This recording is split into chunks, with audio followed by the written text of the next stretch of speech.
Welcome to Number Tricks in Everyday Life. And today we are here in the beautiful new classrooms in the first floor of the Math Sciences building. And when we built these classrooms, I asked our educational technology people if they could do something a little extra for us. Instead of putting the standard computers in here, I asked them if they could put some magic computers in.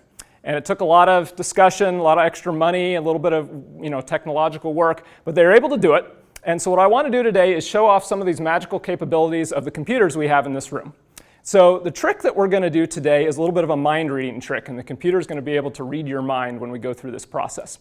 So you'll see up here, I have a table of numbers and a bunch of symbols up there, and I'm going to ask you to go through a process with me here. So I'm going to ask you to start out by just giving me any two-digit number you want. So somebody yell out a two-digit number for me. 42. 42. Okay, 42 is the two-digit number we're going to use. I'm going to go over to the board and kind of go through these steps, and then we'll see if the computer really can read our mind, okay?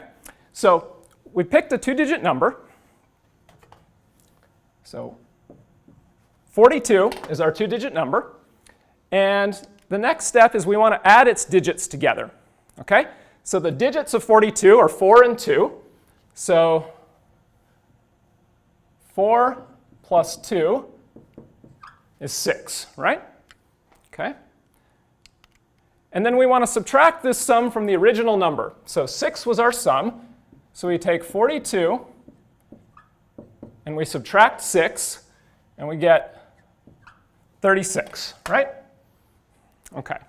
So 36 is the number that we get. So what I want to do now is look at this table of numbers that we have, find 36, and then look at the symbol next to it. So if you look up there and you find 36, 36 has a dollar sign next to it, right? That's the symbol in that table there. So what I need everybody to do here, and I need everybody in the room to do it or else this won't work. Everybody's got to concentrate on the dollar sign, okay? Take everything out of your mind besides the dollar sign. Just visualize that dollar sign. Make sure you're thinking of that. And as soon as we're ready, I'll ask the computer to read our minds, okay? Everybody concentrating? Okay, so let me ask the computer to read our minds. Takes it a little bit. You got to sacrifice some speed of the computer if you get the magic kind. It just doesn't process as fast. And it did it. We got a dollar sign, okay? So it worked this time. Let's do it one more time just to make sure, because I always, it could be a fluke, might not be exactly what we think it is. Let's do this process one more time and see what happens, okay? So let's do it again. Let's just go through the process again. Somebody give me a different two-digit number. 15. 15, okay. Let's try that again. So let's do 15. So 15 is our number. We're supposed to add the digits together. Okay, so if we do the sum of the digits, we have 1 plus 5 is 6, right? We're supposed to subtract the sum from the original number. So 15 minus 6 gives us 9, right? 15 minus 6 gives us 9. And now we're supposed to find 9 in that table and concentrate really hard on that symbol. Okay, so if we find 9 in that table, looks like it's the at symbol, right? At symbol's next to 9. Okay, so I need to do the same thing you did before. Clear your minds of everything else. Concentrate really hard. Just think about that at symbol. Okay, and I'll ask the computer to go ahead and do it. And again, it takes a while because, it's a slow computer since it's a magic computer. And let's see what it does. Did it. Did it again. Okay, so it worked. So we really do have a magic computer here, and we can end class. That's about it. Now, magicians don't ever like to tell you their secrets, right? They want to keep kind of hidden what it is that they do to make these things work. But mathematicians are very different. Mathematicians want you to understand everything about the world, right? So I want to go through and actually talk about this trick a little bit. So let's think a little bit about what we've done in this process and kind of what mathematics went into it. And the nice thing about this trick, one reason that I love it so much, is that it only involves very simple sorts of arithmetic and an understanding of a place value. So it's something that you can really understand if you have just the basic understanding of place value that we learn in elementary school. Okay? So if you think about what a two-digit number is, a two-digit number has a tens digit and a ones digit, right? So if you see up here, I have the tens digit in green, I called that A, and I have the ones digit in orange, I called that B. Okay? So if you think about what that means, the tens digit being A means that I have A copies of 10, right? That's what that stands for. I have A copies of 10. And the ones digit being B means that I have B ones. Okay? And so one way you can think about this is that the number AB is really 10 times A plus B. And maybe it's a little easier to think about if we put a specific example there. So if you look at the example we have on the board, we have 62. Okay? So 62, how can you make 62 out of tens and ones? Well, if you just think about having a stack of $10 bills and a stack of $1 bills, and you want to make 62 for someone, well, the easiest way to do it, right, is you deal out 6 $10 bills and 2 $1 bills. So you have 6 tens and 2 ones. And that's really what that expression is saying. 10 times 6 gives you 60, plus the 2, which makes 62.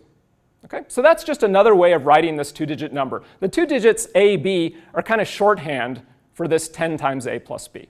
That's really what it is. Okay, so let's think about what we're really asked to compute here. In this algorithm we went through, this process to do the trick, we were supposed to take our original number and we were supposed to subtract the sum of the digits. Okay? Well, we already said the original number is 10A plus B. That's just a way of writing that shorthand of AB. So 10A plus B is the original number. So that's what we have on the left here. On the right, how do you express the sum of the digits of the number AB? Well, the sum of the digits of AB is just A plus B, right? Take the first digit, add it to the second digit. So what we're really trying to compute here is this expression 10A plus B minus A plus B. That's the original number minus the sum of the digits. Okay? So let's just do a little algebra here. We've got a minus sign on the right there, minus A plus B. Let's see what we can do when we distribute that minus sign. So if we do that, we have a 10A plus B minus an A minus a B. Okay? And now, if we want to try to see what that really is, let's group all the A's together and group all the B's together and just see what happens. Okay? So if we do that, we get 10A minus A, and we get a plus B and a minus B, right? Just moving things around a little bit, not doing anything fancy. Well, let's think about what that really means. If we have 10A minus A, that says I have 10 A's, and I'm taking one of those A's away, right? Got 10 A's, take one of them away. What am I left with? I'm left with 9 A's, right? And if I have a plus B, and then I take away a B, well, that's 0, right? I added and subtracted the same thing, so I don't have anything from that. So if I do the algebra here, I end up with a pretty simple expression. I just end up with 9 times A. So no matter what number I started out with, if the first tens digit is A, the ones digit is B, I end up with 9 times A. And if you think about what that really means, what was A to start with? A was our tens digit, right? A was our tens digit. So what this really is just 9 times our tens digit. So no matter what number you start out with, the ones digit doesn't make any difference at all in this process. What you're going to get in the end is 9 times the tens digit, every single time. That tens digit will be different depending on which number you pick, but you're always going to get 9 times the tens digit. Okay? So what we've already showed is that there's a little bit of extra information that we don't really see when we go through that process, right? And if we think about it a little bit more, let's think about what A really can be. A is our tens digit, right? We've established that. A is the tens digit. So what are the possibilities for A? Well, A can't be 0 because we want it to be a two-digit number. So A's got to be at least 1. And it could be any of the integers between 1 and 9, right? It can be 1, 2, 3, 4, all the way up to 9. Those are the possibilities for the tens digit in a two-digit number. Okay? Well, that tells us what 9 times A can be, right? If we know all the possible values of A, then we know all the possible values of 9 times A as well. The only possible results for this algorithm are 9 times 1, 9 times 2, 9 times 3, all the way up to 9 times 9. So we really only have 9 different numbers that could come out of this algorithm. 9, 18, 27, 36, all the way up to 81. So all the other numbers that show up in that table, we can't get there. They're just there for show, and they're there to kind of obfuscate what we're doing. They're disguising what we're doing there. Those are the only numbers that we can get. All right, so let's just do it in an example just to see if it works out. Okay, let's take the number 62. So if we went through this process with the number 62, let's see what would happen. The sum of the digits, 6 plus 2, the sum of the digits is 8, right? And so if we take 62 and we subtract 8, what do we get? We get 54, right? So what we're supposed to get is 9 times the tens digit. Okay? Well, is that 9 times the tens digit? It is, right? Tens digit is 6. 9 times 6 is 54. And so in this example, it's giving us exactly what we expect. So that kind of tells us we're on the right track there and that our argument on the previous slide was probably correct. So the bottom line in how this trick works is this.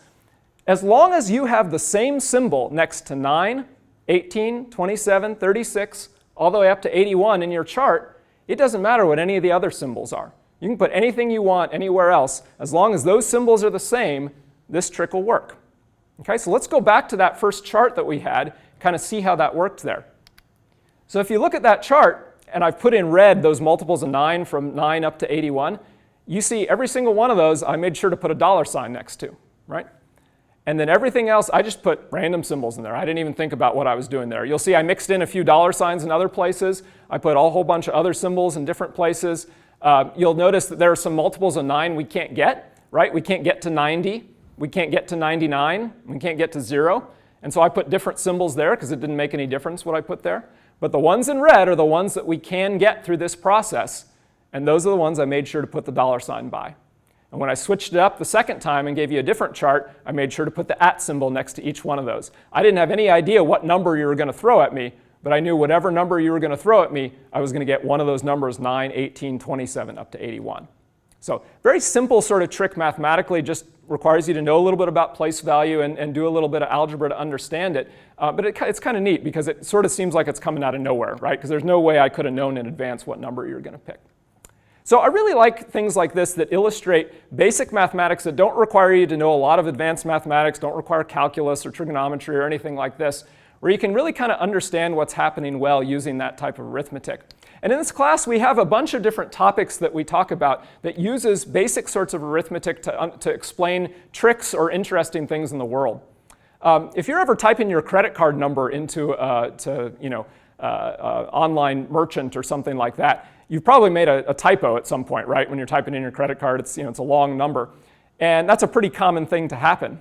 And so we build in some redundancy in credit card numbers so that we can catch typos when they happen or catch errors in transmission. And we call these things check digits because they tell us whether we're likely to have made a typo when we're typing these things in. And the upshot of it is, if you tell me the first 15 numbers of your credit card number, I can tell you what that last digit is. In fact, if you tell me all but one of the credit numbers in your credit card number, I can tell you what that last digit is. Because there's some redundancy built in, and it just uses a little bit of place value and some basic arithmetic like we just talked about. So that's kind of a neat thing that arises in a lot of different contexts. There are some other fun number guessing games that we can do, often that use different sorts of number systems to try to help with the guessing, and they're really good illustrations of place value, and they're kind of fun things that you can do with grade school kids. Up to adults are usually impressed by them as well. And finally, if you're really interested in this kind of thing, there's a great professor from Harvey Mudd College named Arthur Benjamin who does what he calls math magic tricks. And he has a bunch of videos on his website and a bunch of videos on YouTube where he does really much more complicated tricks than the one that I just did that are really fascinating. And he's also one of the best human calculators I've ever seen. He can multiply large numbers together in his head. He can tell you, if you give him a date in history, he can tell you what day of the week it was. It's really impressive. So if you're interested in that kind of thing, you can see those on the web and check out some of those videos. So I hope you enjoyed the magic trick that we did today. Have a great rest of the day and go Pokes.